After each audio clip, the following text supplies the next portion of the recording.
Hello అండి, ఈరోజు మనం సోయాబీన్ ఫ్రై ఎలా తయారు చేసుకోవాలో తెలుసుకుందాం.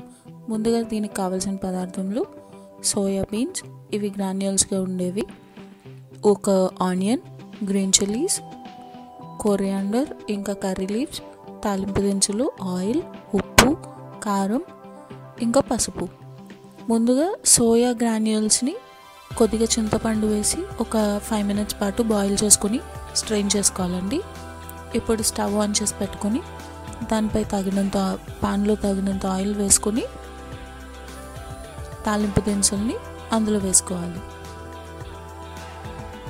తాలింపు దినుసులు వేసుకున్నాక ఒక 2 minutes పాటు ఫ్రై చేసుకోవాలి. ఇలా ఫ్రై చేసుకున్న తర్వాత తాలింపు దినుసులు ఫ్రై అయినాక ఇప్పుడు ఇందులో మనం గ్రీన్ చిల్లీస్ ఇంకా కర్రీ లీవ్స్ యాడ్ చేసుకుందాం.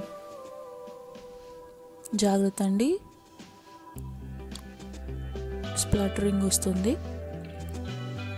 ఇప్పుడు అందులో కొద్దిగా ఆనియన్ యాడ్ చేసుకుని ఒకసారి ఫ్రై చేసుకుందాం. ఇప్పుడు అందులో కొద్దిగా పసుపు, తగినంత ఉప్పు యాడ్ చేసుకుందాం. యాడ్ చేసుకొని ఒక 3 to 5 minutes పాటు ఆనియన్ని ఫ్రై అవ్వనిద్దాం. ఆనియన్ ఫ్రై అయినాక ముందుగా ఉడకపెట్టుకున్న సోయా గ్రాన్యూల్స్ని ఇందులో వేసుకొని ఒక 2 to 3 minutes పాటు ఫ్రై చేసుకుందాం. బాగా ఫ్రై అయినాక ఇలా వస్తుందండి. ఇప్పుడు ఫ్రై అయిపోయినాక అందులో కొద్దిగా కారం యాడ్ చేసుకొని మళ్ళీ ఒకసారి మిక్స్ చేసుకుందాం.